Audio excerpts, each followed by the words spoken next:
It was a major setback for Democrats on Capitol Hill. Their landmark voting rights bill failed by 52 votes to 48 in the Senate last night, and 2 Democrats joined all 50 Republicans in opposing a rules change to push it through.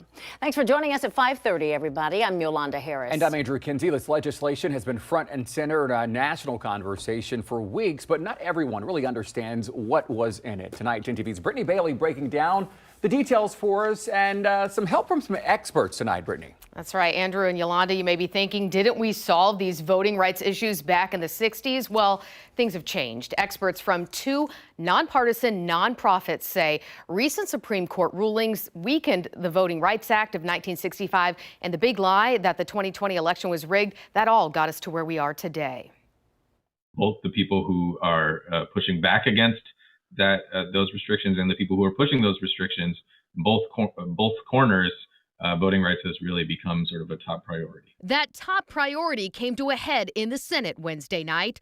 Lawmakers voted on 2 laws, the Freedom to Vote Act and the John Lewis Voting Rights Advancement Act, that had been combined into one, and they rejected it. Between these 2 things, it would have essentially made it hard for future attempts to discriminate on the basis of race in voting, while at the same time setting a standard for what voting looks like right now. The bill would have restored the Voting Rights Act to full strength to protect against racial discrimination, allow early voting for at least 2 weeks before Election Day, allow vote by mail for any reason, outlaw partisan gerrymandering, and require states with voter ID laws to expand acceptable ID forms. Now, those in support say this ensures access for all voters. Those against it say these measures could invite more fraud. But our experts say, I think there's no doubt in my mind that all of this restrictive legislation that is being passed around the country, 34 new laws passed last year to restrict access to voting around the country,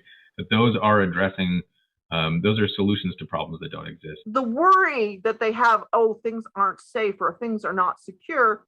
You know, we don't actually have that many people who go in person to cast a ballot that they don't deserve to. It's vanishingly rare. The bill that Congress was considering yesterday would actually have been the first federal legislation that would have set a standard for what voter ID has to look like around the country.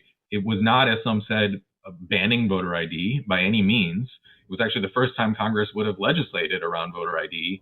And all it said is, in a state that has a voter ID law, you're allowed to have a voter ID law, but you have to accept a certain set of IDs, and you have to provide options for people who don't have the requisite form of ID to still be able to cast a ballot. At this point in our history, we need to make sure that we are doing everything we can to invite all eligible voters, regardless of, zip code, regardless of background, to invite them into the polls so that we have good representative democracy. Well, voter ID laws have, of course, been an especially hot topic during this whole debate. So we should point out here in Ohio, we do have one, but having a photo ID is not a requirement. You can also show a utility bill, a bank statement, or a paycheck.